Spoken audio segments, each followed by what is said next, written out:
In 1958, a camera smaller than a cigarette lighter was sold openly in department stores across Europe and America. You could buy one for $60. No questions asked. Inside the Soviet Union, the KGB issued the same camera to its most important agents. On both sides of the Iron Curtain, everyone was carrying the same object, and almost no one knew what it was for. This is the story of the most important camera in the history of espionage.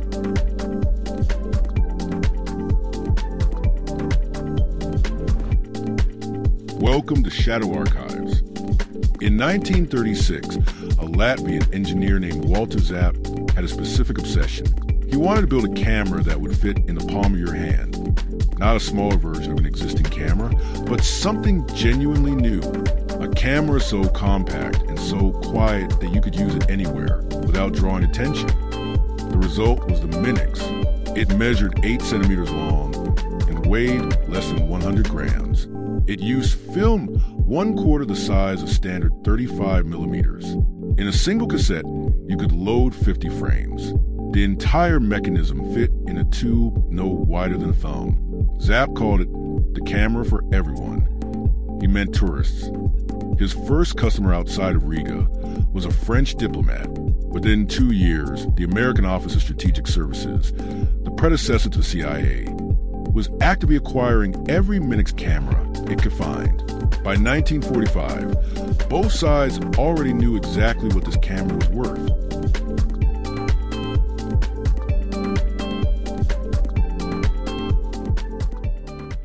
The Minox was built for document photography.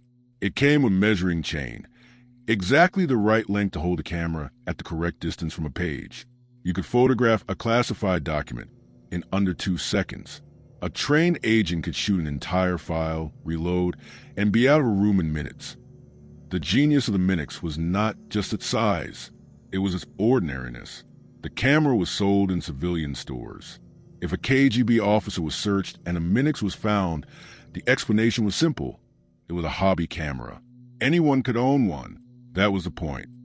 In April 1961, a Soviet military intelligence colonel named Oleg Penkovsky flew to London for a trade delegation. He had already made contact with the CIA and MI6. In London, he met his handlers for the first time. They gave him equipment. Among the items, a Minox camera.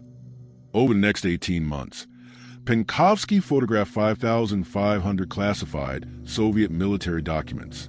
He shot 111 rolls of Minox film, 7,650 pages of material on Soviet missile systems and weapon specifications. Some of that intelligence landed directly on the desk of President John F. Kennedy. During the Cuban Missile Crisis of October 1962, American analysts used Penkovsky's photographs to identify exactly which Soviet missiles had been deployed in Cuba, how many there were, and whether they were operational. That intelligence shaped Kennedy's decisions during the 13 most dangerous days in the history of the Cold War.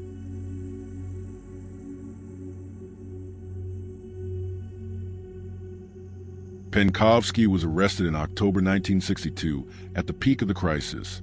When Soviet authorities searched his apartment, they found his Minox cameras. They found his code books. The cameras were the evidence that confirmed everything else. He was tried and executed in 1963. 111 rolls of Minox film, 50 frames per roll, 5,500 photographs. The Minox did not betray Penkovsky. His contacts did. The camera worked perfectly. 20 years later, a United States Navy officer named John Anthony Walker Jr.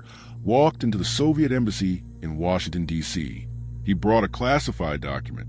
He offered to sell secrets. The Soviets agreed. They gave him a Minox camera. For the next 17 years, Walker photographed hundreds of highly sensitive U.S. Navy and National Security Agency documents, naval communication codes, cryptographic materials, the identities of American assets.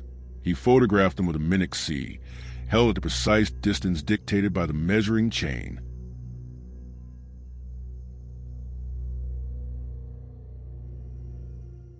Walker was not caught by intelligence. He was reported to the FBI in 1985 by his ex-wife, Barbara Walker.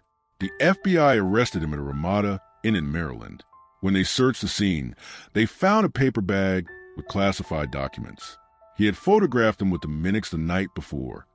After his arrest, Walker demonstrated for authorities exactly how he had operated. He laid out a document on a table. He stretched the Minox measuring chain to the correct distance. He clicked the shutter. The FBI released a photograph of the demonstration.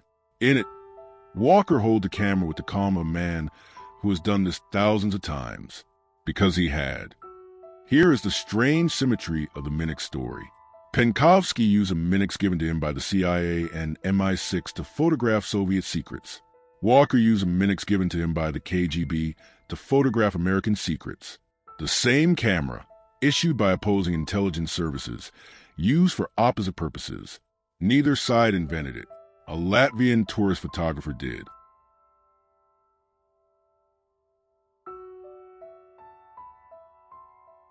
The Soviet Union had occupied Latvia in 1940 and acquired the Minox factory. Soviet engineers began producing their own miniature cameras. The KGB developed cameras concealed inside cigarette cases, coat buttons, and belt buckles, all based on the same principle. Hide the camera in something no one examines closely. The cigarette case camera was the most common. Virtually everyone smoked. The KGB Tachka camera was hidden inside with the lens through a small hole in the lid. The F-21 Ajax was concealed behind a false button on the front of a coat. The lens opened like a shutter when triggered by a remote cable. Think about what that means. An agent could walk into a room, stand next to the target, trigger a remote shutter release in his pocket, and photograph whoever was standing next to him. No movement, no noise, no indication that anything had happened. The CIA called this active concealment. The documents Penkovsky photographed shaped American nuclear strategy during the most dangerous moment of the Cold War. The codes Walker photographed allowed the Soviet Union to read encrypted American naval communications for 17 years. In both cases, the intelligence was extracted through a small metal tube held at the correct distance from a page.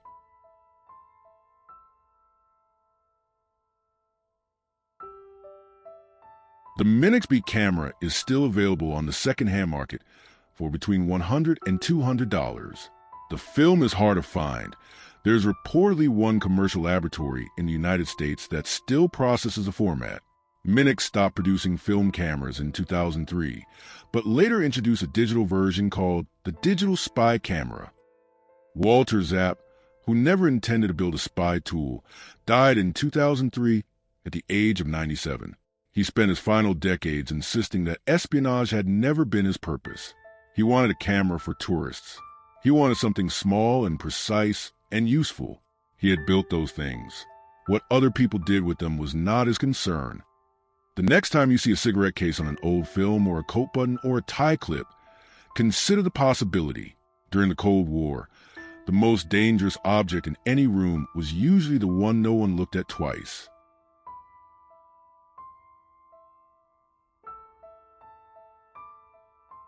There's a lesson in the Minox story that goes beyond espionage.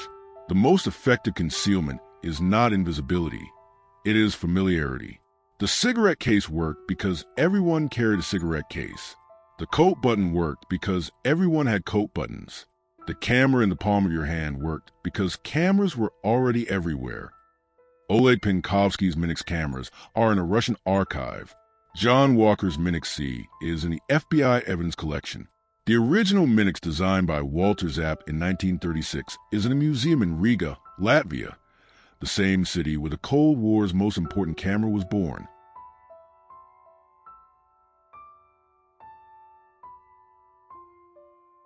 Next file. The Soviet commander who walked into his command post convinced that World War III had already started. And what he found when he got there? Subscribe so you don't miss it. Subscribe and unlock the archives. New file every week. I will see you in the next one.